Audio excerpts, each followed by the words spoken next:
Good morning students. कैसे हैं आप लोग? लॉकडाउन में तो हम लोग किसी से मिल भी नहीं पा रहे हैं। चलिए ऑनलाइन ही मिला जाए। तो आज हम क्लास 5th का हिंदी व्याकरण का चैप्टर नंबर 3 शब्द रचना पढ़ेंगे। अभी हमने वर्ड के बारे में जाना कि वर्णों की रचना कैसे हुई है। अब जानेंगे शब्द रचना कैसे हुई है, यानी शब्दों की रचना कैसे हुई है उसके बारे में जानेंगे। तो सबसे पहले देखिए शब्द की रचना कैसे हुई है। शब्द की रचना कैसे हुई है? वर्णों के सार्थक मेल को शब्द कहते हैं। कोई भी वर्ड जो सही ढंग से मिला हो, कोई भी वर्ड जो सही ढंग से मिला हो, एक निश्चित क्रम में मिला हो, उसे हम शब्द कहते हैं। जैसे मान लो गुलाब हमें लिखना है, गुलाब, हमें गुलाब लिखना है। तो वर्णों के सार्थक मेल को, गुलाब हमने लिखा यहाँ पे, ये एक वर्ड, दो वर्ड, ये सारे वर्ड मिले हैं, तब एक सही ढंग से, सही तरीके से ये वर्ड मिले हैं, तब जाकर के यह शब्द बना हुआ है। लेकिन अगर इसी को हम निरर्थक ढंग से, सही ढंग से न मिला करके उल्टा सीधा मिला दें तो ये एक सार्थक शब्द नहीं होता है। मान लो इसको हम ऐसे लिख दें, ब लिख दें, यहाँ पे गु लिख दें और यहाँ पे ला लिख दें, तो ये एक शब्द, सॉरी ये भी एक शब्द बन जा रहा है। लेकिन ऐसे ब ला गु लिख दे, मान लो बलागु लिख दे, तो ये एक शब्द बना नहीं बना ना, इसका कोई अर्थ नहीं निकलता हो। तो वर्णों का ऐसा मेल, वर्णों का ऐसा मेल जिसका सार्थक अर्थ निकलता हो, उसे हम शब्द कहते हैं। ठीक है, अंडरस्टैंड? अब आइए हम जाने कि शब्द के कितने भेद होते हैं। शब्द के कितने भेद होते हैं उसके बारे में हम जाने। तो शब्द के 4 भेद होते हैं। शब्द के 4 भेद, या शब्द जो है इसकी जो रचना हुई है शब्द की, वो 4 प्रकार से हुई है। शब्द की रचना 4 प्रकार से हुई है। पहला यहाँ पे उत्पत्ति के आधार पर, दूसरा रचना के आधार पर, अर्थ के आधार पर और प्रयोग के आधार पर। अब आप सोचेंगे इसका मतलब क्या है। मैं आपको इसका मतलब समझाती हूँ कि कैसे। जैसे उत्पत्ति के आधार पर शब्द कैसे उत्पन्न हुआ, शब्द कैसे उत्पन्न हुआ हम पहला ये जानेंगे। दूसरा रचना के आधार, शब्दों की रचना कैसे हुई, शब्दों की रचना कैसे हुई हम उसके बारे में जानेंगे। तीसरा अर्थ के आधार पर, जो शब्द बना तो उसका कैसे कैसे अर्थ निकलता है, किस आधार पर उसका अर्थ निकलता है, हम वो जानेंगे।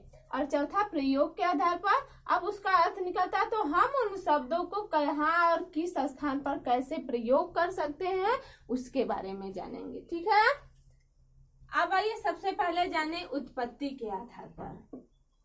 सबसे पहले उत्पत्ति के आधार पर शब्द कैसे शब्दों की उत्पत्ति कैसे हुई उसके बारे में जानेंगे। शब्दों की उत्पत्ति कैसे हुई उसके बारे में जानेंगे। तो सबसे पहले शब्दों की उत्पत्ति कैसे हुई, इसके भी उत्पत्ति के आधार पर भी शब्द के भेद बने। कैसे कैसे शब्द की उत्पत्ति हुई,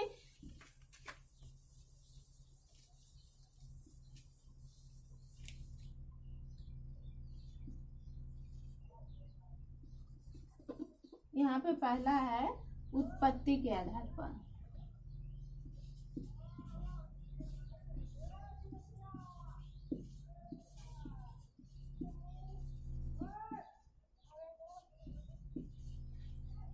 उत्पत्ति के आधार पर भी शब्द के 5 भेद, जो शब्द है वो 5 प्रकार से उत्पन्न हुआ, 5 प्रकार से। पहला जो था किस तरह से उत्पन्न हुआ, तत्सम शब्द पहला है। तत्सम शब्द उत्पत्ति के आधार पर शब्द के 5 भेद हुए। उस पहला तत्सम, दूसरा तद्भव,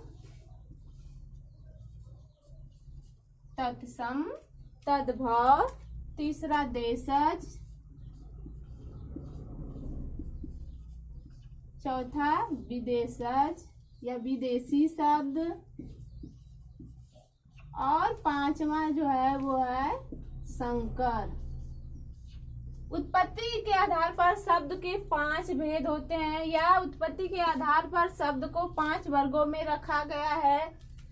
तत्सम शब्द, तद्भव शब्द, देशज शब्द, विदेशी शब्द और संकर शब्द। आइए हम इसके बारे में जानते हैं कि तत्सम क्या होता है, तद्भव क्या होता है, देशज क्या होता है, विदेशी शब्द क्या होते हैं या संकर शब्द क्या होते हैं। इसके बारे में हम जानेंगे। तो सबसे पहले जानेंगे तत्सम। सबसे पहले तत्सम के बारे में जानेंगे कि तत्सम शब्द क्या होता है। तत्सम संस्कृत का ऐसा शब्द जो हिंदी में आकर के हूबहू उसी तरह प्रयोग हो रहा हो, उसे हम तत्सम शब्द कहते हैं। हिंदी का संस्कृत का ऐसा शब्द जिसका प्रयोग हिंदी में हूबहू उसी तरह से हो रहा हो, उसे हम तत्सम शब्द कहते हैं। जैसे फॉर एग्जाम्पल आप जानिए,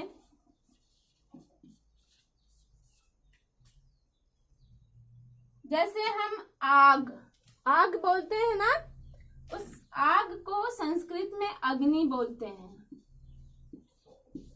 अग्नि बोलते हैं। तो ये जो अग्नि शब्द है, हम कहीं कहीं देखते हैं अपनी बुक में रीड करते समय या फिर कहीं भी कुछ भी रीड करते समय हम देखते हैं कहीं कहीं हमें अग्नि शब्द भी सेम ऐसे ही लिखा हुआ मिल जाता है, और कहीं कहीं आग भी लिखा हुआ मिलता है। आग जल गई या अग्नि जल उठी, ऐसा कुछ हम पढ़ते हैं ना। बहुत बार आप जब कोई चैप्टर रीड कर रहे होते हैं तो उस समय जो है ऐसे शब्द आ जाते हैं, कहीं अग्नि आता है तो कहीं आग आता है। कहीं देखो दूध का जो दूध शब्द आप हमेशा यूज करते हैं, दूध जो है वो संस्कृत में दूध को दुग्ध कहा जाता है, दुग्ध। तो ये दुग्ध शब्द भी बहुत बार जो है आपको देखने को मिलता है। तो जो ये अग्नि और दुग्ध है, अग्नि और दुग्ध है, अगर ये सीधे हमारे हिंदी के किसी भी चैप्टर में या हिंदी जब हम हिंदी का प्रयोग कर रहे हैं उस टाइम ये हूबहू इसी तरह हमें रीड करने के लिए या टॉक करने के लिए, बोलने के लिए मिल जाए तो ये जो है तत्सम शब्द था। और अगर इसका रूप परिवर्तित हो जाता है, जब संस्कृत का जो शब्द रूप हिंदी में इसका परिवर्तित होकर के जैसे आग बन जाता है, दूध बन जाता है, अगर कपाट को किवाड़ लिख दिया जाता है, तो ये सब क्या है, ये तद्भव बन जाता है। ठीक है, तत्सम और तद्भव दोनों को आप सही से जान लीजिए। तत्सम को मैंने बताया अभी आपको कि संस्कृत का वह शब्द जिसका जो है हिंदी में, संस्कृत का वह शब्द जिसका हिंदी में हूबहू या उसी प्रकार से प्रयोग किया जाता है, जिस तरह से वो संस्कृत का शब्द है उसी तरह से प्रयोग किया जाता है, तो उसे हम तत्सम शब्द कहते हैं। अभी हमने अग्नि बताया, जैसे सांप है ना, तो सर्प संस्कृत में उसको सर्प कहा जाता है, लेकिन हिंदी में इसको सांप कहा जाता है, सांप कहा जाता है। तो ये जो सर्प शब्द आएगा, हम कभी कभी सर्प शब्द का भी यूज करते हैं, सर्प शब्द का भी प्रयोग करते हैं। तो जब हम हिंदी में सर्प शब्द का प्रयोग करेंगे तो इसे हम तत्सम कहेंगे, और अगर सांप का प्रयोग करेंगे तो उसे हम तद्भव कहेंगे। जब उसका रूप परिवर्तित हो जाता है तो वो हिंदी में तो तद्भव। अब तद्भव की भी डिफिनेशन जान लीजिए आप लोग। अभी आपने तत्सम के बारे में जाना, तद्भव की डिफिनेशन जान लीजिए कि तद्भव क्या होता है। संस्कृत का वह शब्द जिसका हिंदी में आकर के रूप परिवर्तित हो जाता है उसे हम तद्भव शब्द कहते हैं। जिसका हिंदी में आकर के रूप परिवर्तित हो जाता है उसे हम तद्भव कहते हैं। जैसे मान लो घृत शब्द है, अभी आपने यहाँ पे मैंने सर्प और सांप को बताया, उसी तरह से ये संस्कृत का घृत शब्द है। घृत, घृत को हम घी जानते हैं ना, घी सब घी। तो जब ये घृत रहता है तब ये तत्सम रहता है, और अगर ये घी बन जाता है तो ये तद्भव हो जाता है। इसका रूप हिंदी में आकर के परिवर्तित हो जाता है तब वो घी बन जाता है, और घी जब बनता है तो इसे हम तद्भव शब्द कहते हैं। और संस्कृत में उसी तरह से रहे तो उसे हम तत्सम कहते हैं। मातृ, माता, ठीक है ना, माता शब्द अगर मातृ रहता है तो वो जो है संस्कृत का शब्द है, अगर माता बन जाता है तो वो इसका तद्भव का हो जाता है। समझे आप लोग? यानी जो संस्कृत का शब्द हूबहू हिंदी में प्रयोग हो तो वो तत्सम होता है, और उसका रूप आकर के हिंदी में परिवर्तित हो जाता है तो वो तद्भव बन जाता है। अंडरस्टैंड? दो को हमने जान लिया। तीसरा है देशज शब्द। तीसरा देशज शब्द।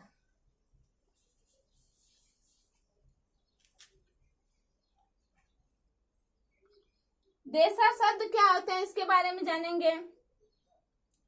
तो ऐसे शब्द, ऐसा शब्द देशज,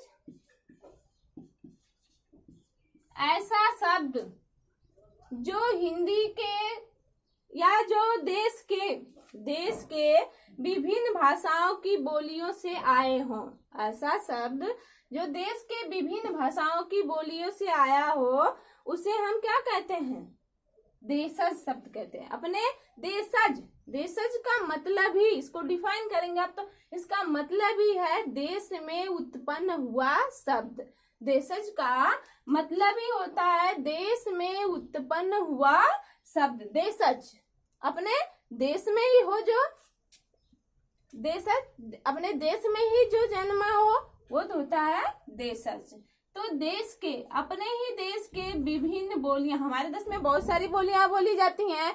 जैसे हम अपने उत्तर प्रदेश में हमारे यहाँ भोजपुरी बोली जाती है, कहीं जो है उड़िया बोली जाती है, कहीं तमिल बोली जाती है, कहीं मलयालम बोली जाती है, कहीं कन्नौजिया बोली जाती है। बहुत सारी भाषाएं हैं, है ना, बहुत सारी भाषाएं हैं। कन्नड़ है, तो बहुत सारी भाषाएं हैं जो कि हमारे देश में बोली जाती है।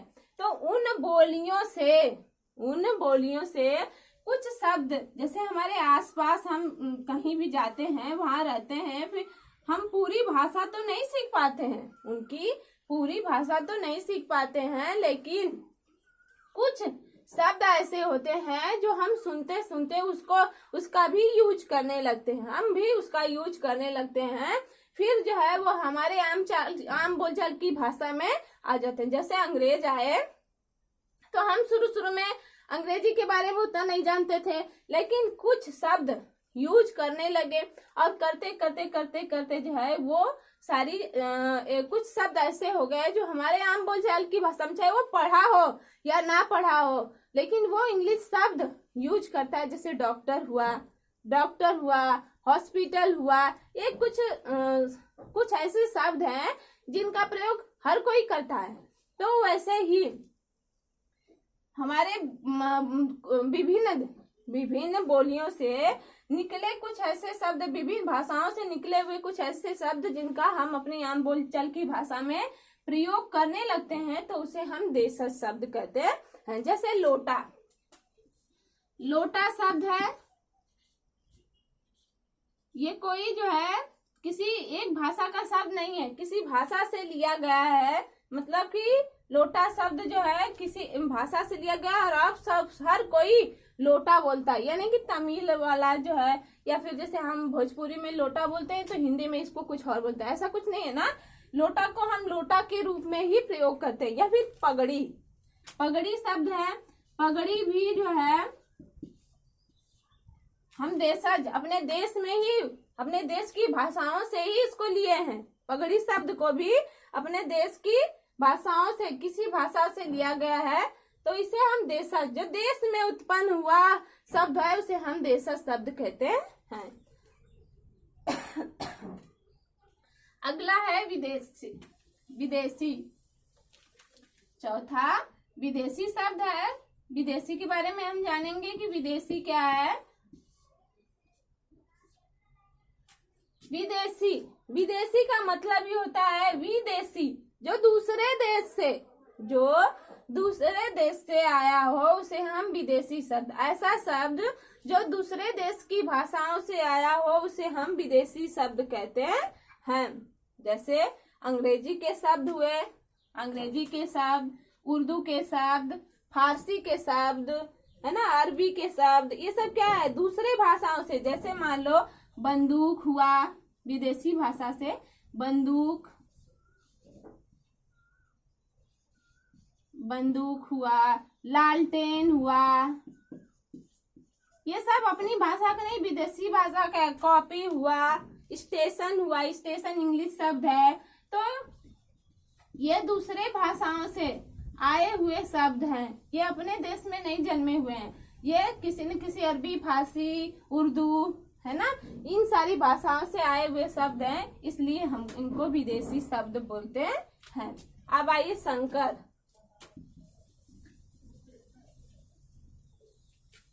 हमने जाना तत्सम, तद्भव, देशज, विदेशज। अब पांचवा जानेंगे संकर शब्द। संकर क्या होते हैं? संकर शब्द क्या होते हैं? तो वे शब्द जो दो भाषाओं से, संकर का मतलब ये होता है मिश्रित, संकर का मतलब होता है मिश्रित। तो ऐसे शब्द जो दो भाषाओं से मिलकर बने होते हैं उन्हें हम संकर शब्द कहते हैं। जैसे मान लो हम रेलगाड़ी शब्द का यूज करते हैं ना, रेलगाड़ी शब्द का यूज करते हैं, तो इसमें रेल और गाड़ी दो शब्द है, रेल और गाड़ी दो शब्द है। तो रेल जो है, हम यहाँ पे रेल गाड़ी लिखेंगे। संकर का मतलब होता है दो भाषाओं से मिले शब्दों, दो भाषाओं से मिले शब्दों से बने शब्द को हम संकर शब्द कहते हैं। अब इसमें रेलगाड़ी है, रेल शब्द जो है वो अंग्रेजी भाषा से लिया गया है, अंग्रेजी भाषा से, और गाड़ी शब्द जो है, गाड़ी शब्द है जो वो हिंदी से है, हिंदी से है। तो अंग्रेजी और हिंदी के मिश्रण से ये रेलगाड़ी शब्द बना है, तो इसलिए ये संकर शब्द हुआ। समझ में आया आप लोगों को? हमने उत्पत्ति के आधार पर शब्द के 5 भेद पढ़े, तत्सम, तद्भव, देशज, विदेशी और संकर। 5 हुए। तत्सम वे शब्द, संस्कृत का वह शब्द जिसका प्रयोग हुबहू हिंदी में उसी तरह से जैसा वो संस्कृत में है उसी तरह से हम उसका प्रयोग करते हैं, तो वो तत्सम शब्द होता है। तद्भव संस्कृत का शब्द जिसका हिंदी में आकर के रूप परिवर्तित हो जाता है उसे हम तद्भव कहते हैं। और देशज अपने देश की भाषाओं से उत्पन्न हुए शब्द को हम देशज शब्द कहते हैं। विदेशी दूसरी भाषाओं से लिए गए शब्द को हम विदेशी शब्द कहते हैं। और संकर दो भाषाओं के मेल से बने शब्द को हम संकर शब्द कहते हैं। समझ में आ गया आप लोगों को? Very good. अब आइए, अभी हमने ये जो शब्द की उत्पत्ति हुई है वो 4 प्रकार से हुई थी, तो हम जो है अभी एक प्रकार पढ़े हैं, एक प्रकार पढ़े हैं उत्पत्ति के आधार पे कि उस शब्द की उत्पत्ति कैसे हुई है। अब हम दूसरा पढ़ेंगे रचना के आधार पर। हमने उत्पत्ति के आधार में पढ़ा, दूसरा पढ़ेंगे रचना के आधार पर।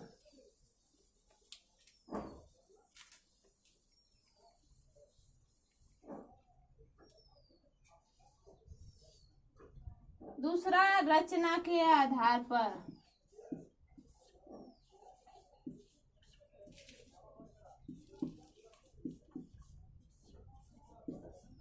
रचना के आधार पर शब्द के 3 भेद होते हैं। रचना के आधार पर शब्द के 3 भेद होते हैं। पहला है इसमें रूढ़ शब्द,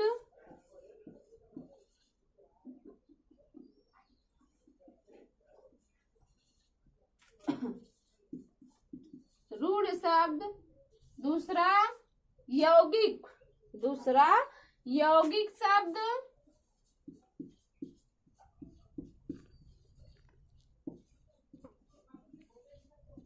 और तीसरा है योग रूढ़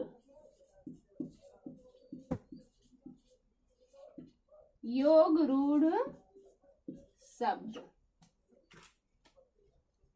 उत्पत्ति के आधार पे हमने पढ़ा कि शब्द के 5 भेद होते हैं, तत्सम, तद्भव, देशज, विदेशी और संकर। अब हम रचना के आधार पर पढ़ेंगे। तो रचना के आधार पर शब्द के 3 भेद होते हैं, रूढ़, यौगिक और योग रूढ़। अब हम जानेंगे रूढ़ शब्द क्या होते हैं। रूढ़ के बारे में जानेंगे कि रूढ़ शब्द क्या होते हैं। तो देखिए, ऐसे शब्द या ये ऐसे शब्द होते हैं जिसके टुकड़े नहीं किए जा सकते। अगर हम इनके टुकड़े कर देते हैं तो इनका कोई अर्थ नहीं निकलता है।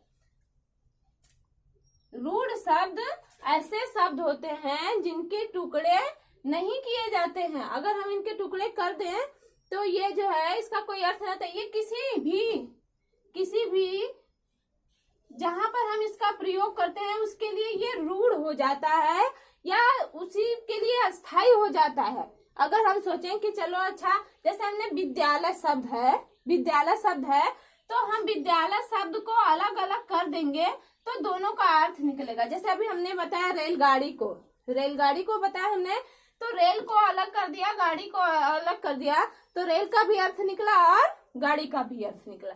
लेकिन जो रूढ़ शब्द होते हैं वो किसी भी चीज के लिए रूढ़ हो जाते हैं। जहां पर हम उसका प्रयोग करते हैं उसके लिए ये रूढ़ हो जाते हैं। फिर हम अगर इसके टुकड़े कर दें तो उसका कोई अर्थ नहीं। जैसे मैंने हाथ शब्द है, हाथ, या फिर घर शब्द है ना, पैर शब्द है, पैर है, या कवि है। ये सब जो है जिसके लिए एक बार प्रयोग हो गए उसके लिए ये रूढ़। जैसे मैंने हाथ शब्द कहा तो हाथ का मतलब हाथ ही होता है। हाथ का मतलब ये हाथ के लिए ही रूढ़ हो गया है, इसका कोई दूसरा अर्थ नहीं निकलता है। अगर हम हा को अलग कर दें और थ को अलग कर दें तो इसका कोई अर्थ निकलेगा? नहीं निकल रहा है ना।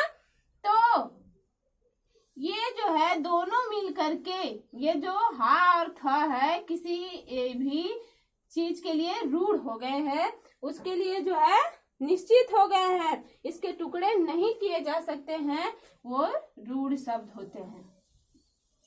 दूसरा यौगिक शब्द क्या होता है उसके बारे में जानिए। ये शब्द दो भाषाओं के ये शब्द जो होते हैं 2 शब्दों के योग से बने होते हैं। योग का मतलब होता है जोड़ होता है। तो ये जो होता है दो शब्दों के जोड़ से बने होते हैं और इसका जो है सार्थक अर्थ निकलता है, इसका कोई अर्थ निकलता है, ऐसे जो है यौगिक शब्द कहलाते हैं। जैसे हमने अभी बताया आपको रेलगाड़ी, या फिर जैसे रसोई घर है, रसोई घर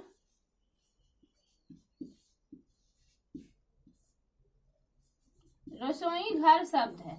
तो ये दो ठीक है ना, 2 से बना है रसोई और घर से मिलकर के बना है, तो ये हो गया रसोई घर।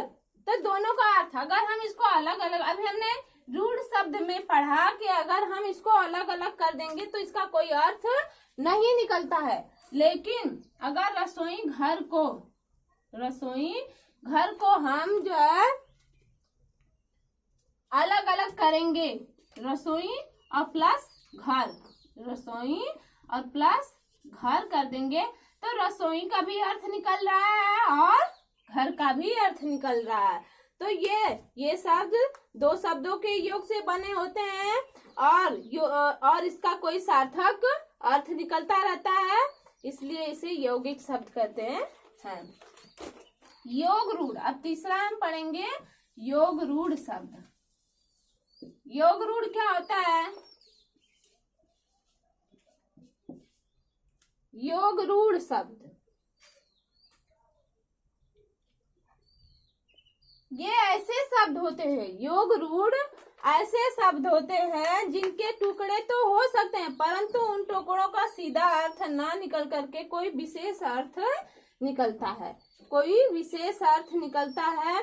या फिर जैसे मान लो हम उनको जोड़ते हैं तो कोई विशेष अर्थ निकलता है। योग रूढ़ शब्द का मतलब होता है कि ऐसे शब्द जिसका जो किसी तीसरे के लिए योग रूढ़ हो गए हो, जो किसी तीसरे के लिए योग रूढ़ हो गए हो, उन्हें हम योग रूढ़ शब्द कहते हैं। जैसे नीलकंठ,